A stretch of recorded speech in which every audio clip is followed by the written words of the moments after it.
30ನೇ ವರ್ಷದ ಆಳ್ವಾಸ್ ವಿರಾಸತ್. ಬನ್ನಿ ನೋಡೋಣ. ನಾವೊಮ್ಮೆ ಹೋಗಿದ್ದೆವು ಸಾಯಂಕಾಲದ ಈ ಸುಂದರ ಸಂಜೆಯಲ್ಲಿ. ನಮಸ್ಕಾರಗಳು, ನಾನು ಜ್ಯೋತಿ ಭಟ್. ನಾನೀಗ ಮೂಡಬಿದ್ರೆಯ ಆಳ್ವಾಸ್ ಕ್ಯಾಂಪಸ್ನಲ್ಲಿದ್ದೇನೆ. ವಿಶ್ವ ಪ್ರಸಿದ್ಧವಾದ ಆಳ್ವಾಸ್ ವಿರಾಸತ್ ನೋಡಿ, ಇಲ್ಲಿ ನಾನೀಗ ನಿಮಗೆ ತೋರಿಸ್ತಾ ಇದ್ದೇನೆ. This is beautiful location, how decorated. This is very nice experience. Let us explore.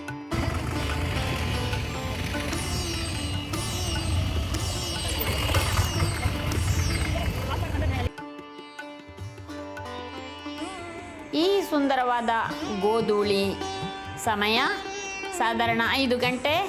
ನಾವಿಲ್ಲಿಗೆ ಬಂದು ತಲುಪಿದೆವು ಈ ಮಾಯಾಲೋಕಕ್ಕೆ.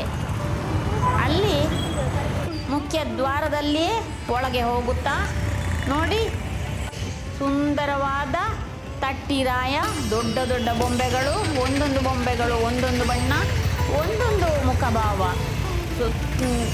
ಸಾಲಾಗಿ ಇಟ್ಟಂತಹ ಈ ಸುಂದರ ತಟ್ಟಿರಾಯ ಬೊಂಬೆಗಳ ಸಾಲು ಸಾಲು ಎಲ್ಲಿಯೋ ಮಾಯಾಲೋಕಕ್ಕೆ ಒಳಗೆ ಹೋದಂತಿತ್ತು.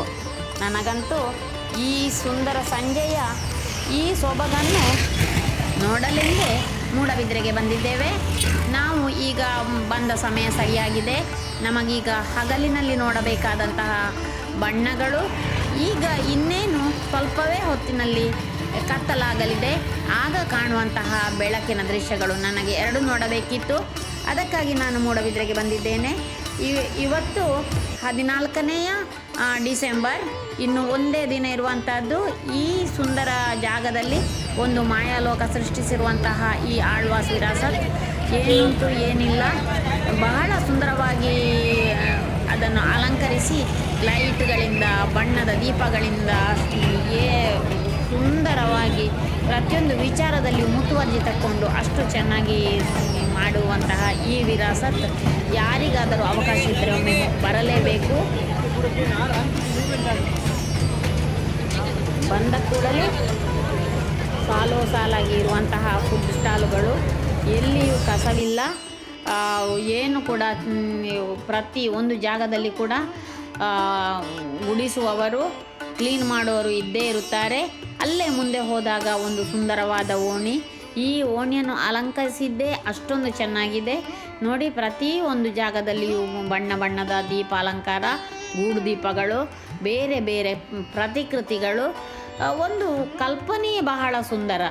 ಇಂತಹ ಒಂದು ಸುಂದರವಾದ ಒಂದು ಮಾಯಾಲೋಕಕ್ಕೆ ಯಾರು ಕೂಡ ಬರಬಹುದು. ₹1 ಟಿಕೆಟ್ ಇಲ್ಲ, ಯಾವುದೇ ರೀತಿಯ ಶುಲ್ಕವಿಲ್ಲ ಇದಕ್ಕೆ.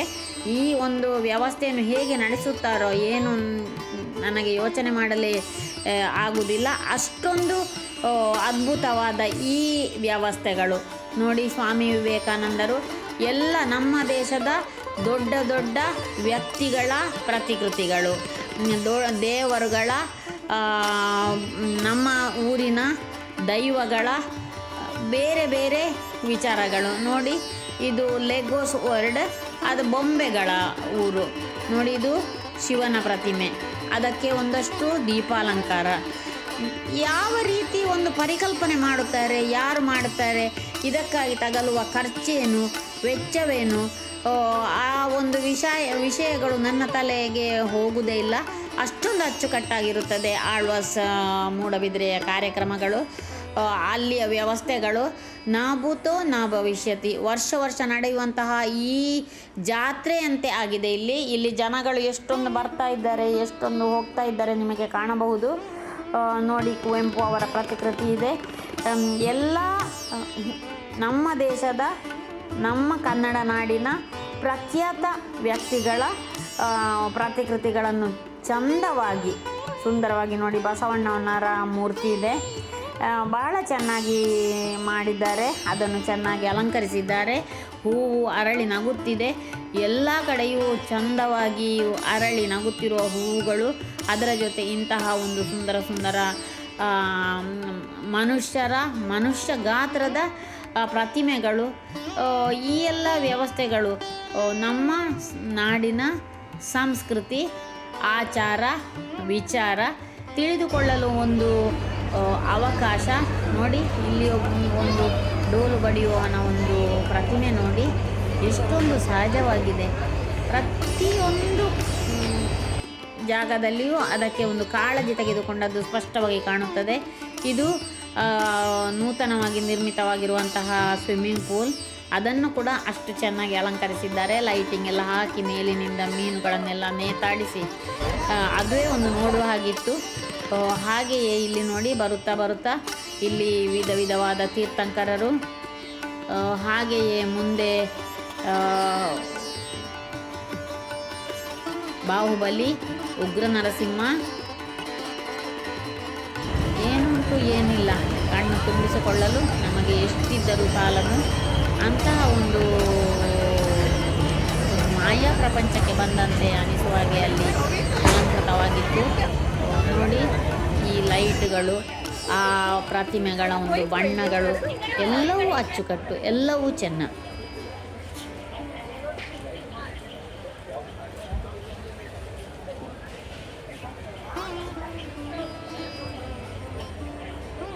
ಜೈನ ಕಾಶಿಯಾಗಿದ್ದಂತಹ ಮೂಡಬಿದ್ರೆ ಈಗ ವಿದ್ಯಾಕಾಶಿಯಾಗಿ ಮೋಹನ ಆಳ್ವರ ನೇತೃತ್ವದಲ್ಲಿ ಈ ಒಂದು ವಿರಾಸತ್ ನುಡಿಸಿರಿಯಂತಹ ಅದ್ಭುತ ಕಾರ್ಯಕ್ರಮಗಳು ಜರುಗುತ್ತಿರುವುದು ಈ ಒಂದು ಸಣ್ಣ ಊರಿಗೆ ವಿಶ್ವ ಪ್ರಖ್ಯಾತಿಯನ್ನು ತಂದುಕೊಟ್ಟಿದೆ.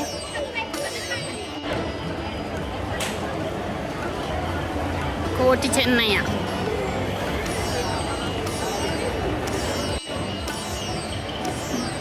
ಸಾಂಪ್ರದಾಯಿಕ ಉಡುಗೆ ತೊಡುಗೆಗಳ ಒಂದು ಪ್ರಾತ್ಯಕ್ಷತೆ ಇರುವಂತಹ ಮೂರ್ತಿಗಳು, ಎಲ್ಲ ಸಂಪ್ರದಾಯದ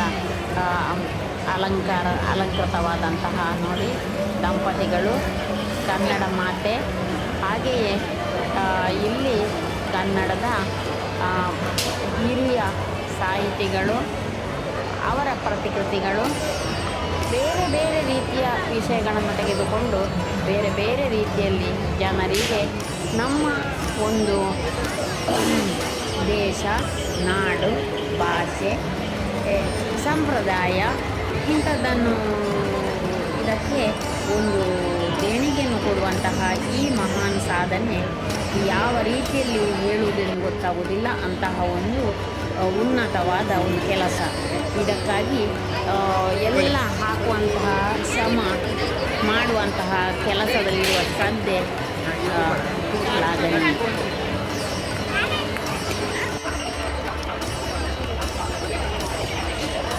ಜನರನ್ನು ತನ್ನೆಡೆಗೆ ಸೆಳೆಯುತ್ತಿರುವಂತಹ ವಿವಿಧ ಮಳಿಗೆಗಳು ಎಷ್ಟೊಂದು ವಿಸ್ತಾರವಾಗಿ, ಎಷ್ಟೊಂದು ಜಾಗದಲ್ಲಿದೆ. ನಮಗೆ ನಡೆಯುತ್ತಾ ಮೇಲೆ ಹೋಗುತ್ತಾ ಸಮಯ ಹೋದದ್ದೇ ಗೊತ್ತಾಗಲಿಲ್ಲ. ಸಾಧಾರಣ 1 ಕಿಲೋಮೀಟರ್ ನಡೆದಿರಬಹುದು. ಕೆಳಗಿನ ರಸ್ತೆಯಿಂದ ಮೇಲೆ ಬರ್ತಾ ಇದ್ದೇವೆ. ಇನ್ನೂ ನಾವು ಎಲ್ಲಿ ಆ ಸಂಗೀತ ಕಾರ್ಯಕ್ರಮ ಇವತ್ತು ನಾವು ಯಾತಕ್ಕಾಗಿ ಬಂದಿದ್ದೇವೆ ಅಲ್ಲಿ ಇನ್ನೂ ರೀಚ್ ಆಗಿಲ್ಲ, ಅಲ್ಲಿಗಿನ್ನೂ ತಲುಪಿಲ್ಲ. ನೋಡಿ ಎಷ್ಟೊಂದು ಚಂದವಾದ ಒಂದು ದೇವಿಯ ಪ್ರತಿಮೆ. ಆಹಾ, ಕನ್ನಡದ ಜ್ಞಾನಪೀಠಿಗಳ ಮುಖ ಪ್ರತಿಮೆಗಳು ಎಷ್ಟೊಂದು ಅಚ್ಚುಕಟ್ಟು, ಎಷ್ಟೊಂದು ಸಹಜ, ಎಷ್ಟೊಂದು ಸುಂದರ. ಇಂತಹ ಪ್ರಯತ್ನಗಳೇ ನಮ್ಮ ನಾಡು ನುಡಿ ಸಂಸ್ಕೃತಿಯನ್ನು ಉಳಿಸುವಲ್ಲಿ ಪ್ರಯೋಜನವಾಗುವಂಥದ್ದು. ಇಂತಹ ಒಂದು ಜಾತ್ರೆಯ ಥರ ಇಂಥ ಕಾರ್ಯಕ್ರಮಗಳನ್ನು ಮಾಡಿದಾಗ ಆಬಾಲ ವೃದ್ಧರಾಗಿ ಯಾರಿಗೆಲ್ಲ ಸಾಧ್ಯವೋ ಅವರೆಲ್ಲರೂ ಕೂಡ ಇಂತಹ ಜಾಗಕ್ಕೆ ಬರ್ತಾ ಇರ್ತಾರೆ. ಆಗ ಬಂದಾಗ ಅವರಿಗೆ ಸಹಜವಾಗಿ ನಮ್ಮ ಊರಿನ ಸಂಪ್ರದಾಯಗಳು, ಕ್ರಮಗಳು ತಲೆಯಲ್ಲಿ, ಮನಸ್ಸಿನಲ್ಲಿ ಗಟ್ಟಿಯಾಗಿ ನಿಲ್ಲುತ್ತದೆ. ಹಾಗಾಗಿ ಇಂಥ ಕಾರ್ಯಕ್ರಮಗಳು ಇಷ್ಟೊಂದು ಶ್ರಮ ತೆಗೆದುಕೊಂಡು ಮಾಡುವಂತಹ ಒಂದು ಉತ್ಸಾಹ, ಇಂತಹ ಒಂದು ಕೆಲಸ ಎಷ್ಟು ಮೆಚ್ಚಿದರೂ ಸಾಲದು.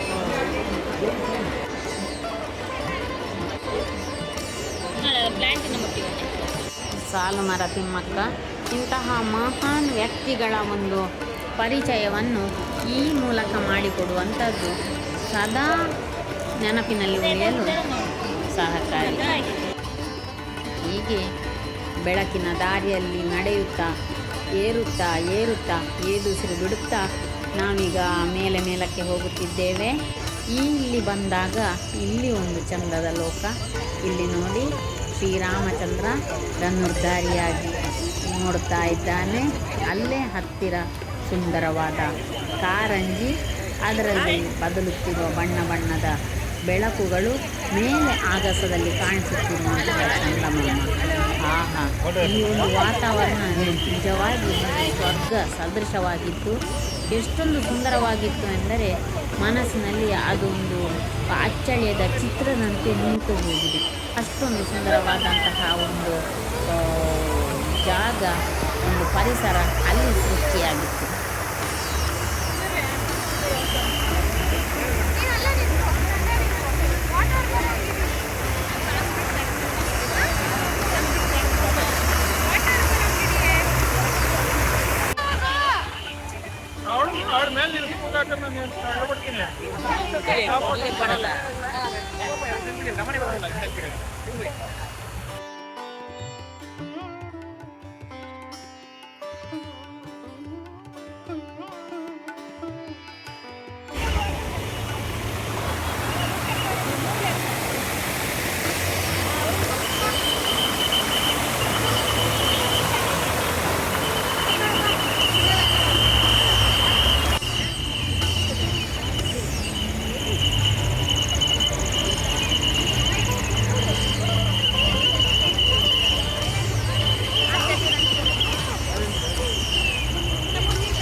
ಇಲ್ಲಿ ನಿಲ್ಲುತ್ತೀಯಾ?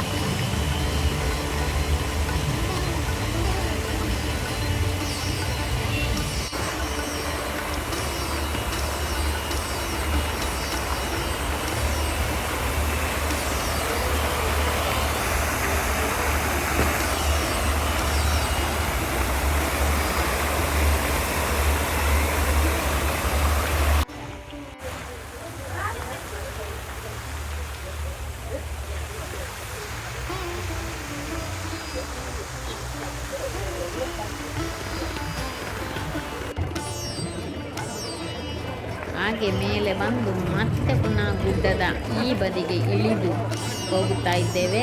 ನೋಡಿ, ಇಲ್ಲಿ ಹೋದಾಗ ಇಲ್ಲಿ ಒಂದು ತೆರೆದುಕೊಂಡಿತ್ತು ಒಂದು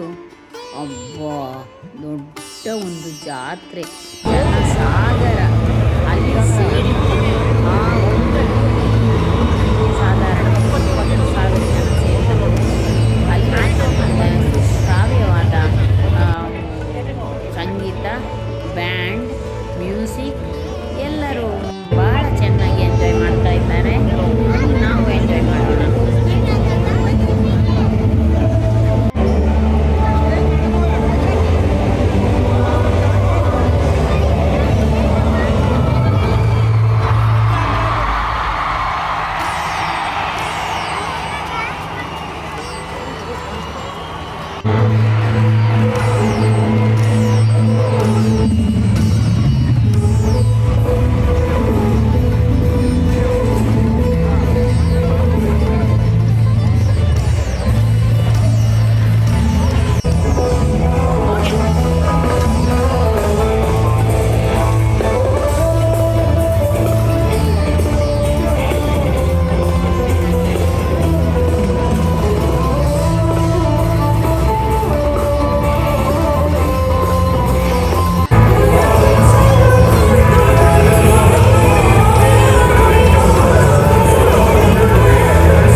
ಮೂಡಬಿದ್ರೆಯ ಆಳ್ವಾಸ್ ವಿರಾಸತ್ತಿನ ನಮ್ಮ ಪ್ರಯಾಣವನ್ನು ಮುಂದುವರಿಸಿದೆವು. ಹಾಗೆ ಬಂದು ನಾವು ಬಾಯ್ ಬಾಯ್ ಹೇಳುತ್ತಾ ಮನಸ್ಸಿನಲ್ಲಿ ಸುಂದರ ನೆನಪನ್ನು ಬಚ್ಚಿಟ್ಟುಕೊಂಡು ಮುಂದುವರಿದೆವು. ನೋಡಿದ್ದಕ್ಕಾಗಿ ಧನ್ಯವಾದಗಳು. Thank you.